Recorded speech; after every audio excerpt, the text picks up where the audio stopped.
No one will be able to be armed. We will take all weapons.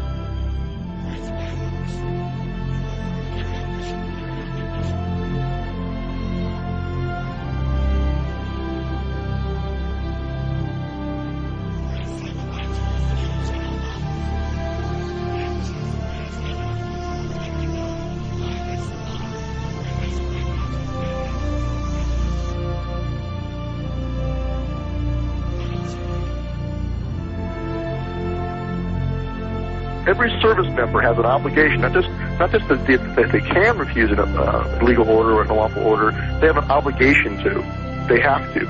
And so they have to make a decision for themselves where that line is.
That anyone can understand why these people, after 6 days, are still in this filthy, miserable convention center. Why are they still here? There's the freeway here. I tell you what I would have done, what I would still do, I would say, let them walk out of here. Let them walk away from the filth.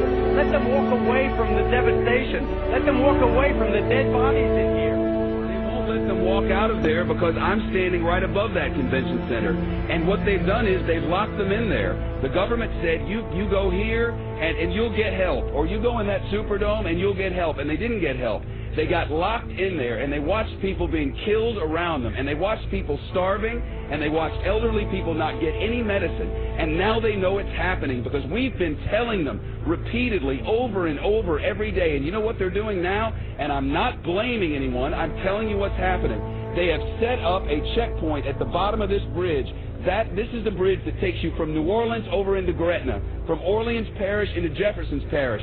It's the only way out. It's the connection to the rest of the world. And they've set up a checkpoint, and anyone who walks up out of that city now is turned around. You are not allowed to go to Gretna, Louisiana from New Orleans, Louisiana. Over there, there's hope. Over there, there's electricity. Over there, there's food and water. But you cannot go from there to there. I think the government will not allow you to do it. It's a fact. I don't know, man. Let them walk out of here. Let them walk the hell out of here. Let them get on that interstate and walk out. We had Walmart deliver 3 trucks of water, trailer trucks of water. FEMA turned them back. They said we didn't need them. This was a week ago.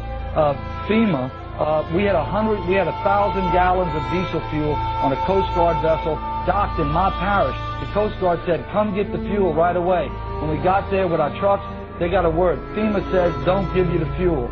Yesterday, FEMA comes in and cuts all of our emergency communication lines. They cut them without notice. Our sheriff, Harry Lee, goes back in, he reconnects the line, he posts armed guards on our line and says no one's getting... That's what we issued our declaration of 10 orders that we will not obey.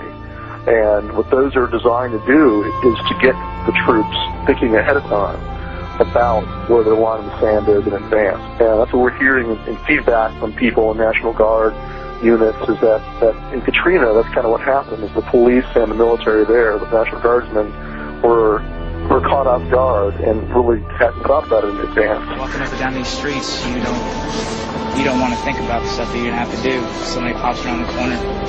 We shoot in America. Yeah. And what we're hearing is that it won't be the same way next time. There'll be more who will say, no, I'm not going to do that.